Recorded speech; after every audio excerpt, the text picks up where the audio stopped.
how are you all doing tonight? Amongst the living. Ugh. I'll get to you one of these days. Thank you for turning into Dr.voodoo, folks. Tales of the Cemetery. Hosted by yours truly, Dr.voodoo, folk. So, I thought since this was going to be my first time here amongst your all's ears, I would tell you my origin story. For I'm nothing but a fellow undertaker here in this land that my family has owned for hundreds of years. We have thousands of tombstones, maybe some of the people that you love, down here in the Kentucky swamps. Oh, I swear it seems like it never stops raining. Very, very few times here in the Ohio Valley will I have a dry day for my shovel. But it's okay. I would rather move mud than dust any day. So sit back, relax, and enjoy the story of your very own Dr. Voodoo folk. So, my cemetery is located in the southern part of Kentucky. It doesn't even have a name for the town that it sits in. The only reason why me and my family have been able to keep this cemetery's doors open as long as we have is because the gates are rusted open. And we're the cheapest place to bury anybody. So what we get are all of the degenerates, no goods, the people that society itself turned their backs on.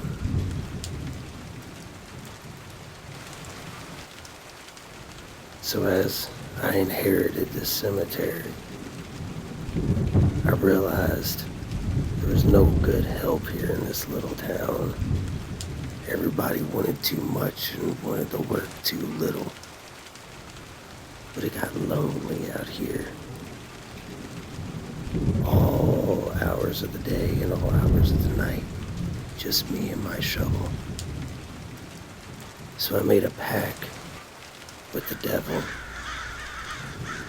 Or he'll be my foreman, my main grave digger. Because if I know one person that can dig straight to hell faster, it's gotta be the devil himself. At one point in time, I believe I had it all. I believed it. How silly of me. Oh, just thinking that everything will be A-okay. I had a beautiful woman and a beautiful house. But these things, they take time away from to be able to afford. And all these people just wouldn't stop dying. So business was good. But every day, whenever I would come home, she would be sitting there waiting for me, patiently, preciously. She would ask me how my day was. She was the perfect woman. She would rub my back after a long day of shoveling, and she would ask, when are we going out? And I'd always say, when the dead stop coming. She knew that day was never going to come. She still just waited around for silly old me. Day in and day out, I would go in, put in my 40, sometimes some overtime. But I was always working, always. Then whenever I would come home, my aching body from moving mud and caskets all day would just be aching, and all I would want to do is sleep as if I was the dead that I had been burying. And there she would sit, patiently by my side, waiting for me to wake up, hoping that I would have a spark of energy, hoping that I had some time for her, but I never did. I would wake up, I would put my boots on, kiss her on the forehead, and I would leave. It went on like this for many, many years. I could see the impatience coming into her eyes, but I loved her so much and I couldn't blame her, for I was never home. I'd clock in, I'd clock out. I would come home. Sometimes the only affection that I wanted came from an ice cold beer and a blank stare into a television screen, just to not think about the things that I had been seeing all day. And yet she understood. She sat there patiently because she loved me. Oh, my precious little girl. My beautiful wife. Staring at me with those big doe eyes every time I would walk through the door. Hot plate in hand, the perfect woman.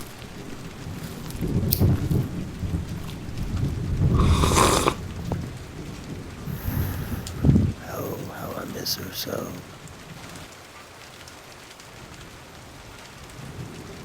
I will never forget the first time we kissed. It was underneath a beautiful moon. I never thought I would be so lucky. She would even sometimes come out with a little lunch, and we would have a picnic right here in this very cemetery I stand in today, talking to you all. I can see one of the willow trees we used to sit under. Then the day came. I came home. My beautiful little girl didn't look right. She looked pale. Pale as much as the last service that I had just completed, and I asked her if she was feeling okay, and she said, "I'll be fine. How was your day?" And I would tell her about how many services, all the mud I've had to move. And she would sit there patiently, smiling, beautiful, plate in hand. I noticed as the weeks went on, she kept getting worse looking. Worse and worse and worse. And I realized at that very point, there was something not right. She said that her test results came back and they weren't very good. So at that very day, I realized I had to work harder for her to make sure she could get all of the help that she could. I worked like a machine, tirelessly, underneath of this Kentucky fucking rain. For weeks on end, I stacked back as much as I could. Until one very day, I did a service and I lowered the tombstone just to read my beloved's name staring back at me. I had been so focused on doing this job that I didn't realize I buried my precious little girl. I will forever miss my wife. And as I stood there, staring at the blank dirt, I knew I was forever alone. No help here in the cemetery. No company at home. No wants to even go out and make new friends. So the devil.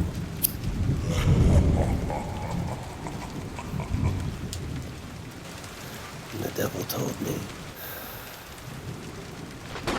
for his such generous fee of my soul, I could speak amongst the dead here in the cemetery, but I can never speak to her. The proposition cut me like a knife. I thought about it for weeks on end, but having nobody to speak to, the loneliness kicked in, and I took the deal. So what you all are going to hear is the channelings of all of the stories of the dead as I'm laying out the grave for tomorrow's service. I'll be speaking to the ones that they are buried next to. They'll be speaking through my voice as I speak here into my tape recorder for you all to listen to.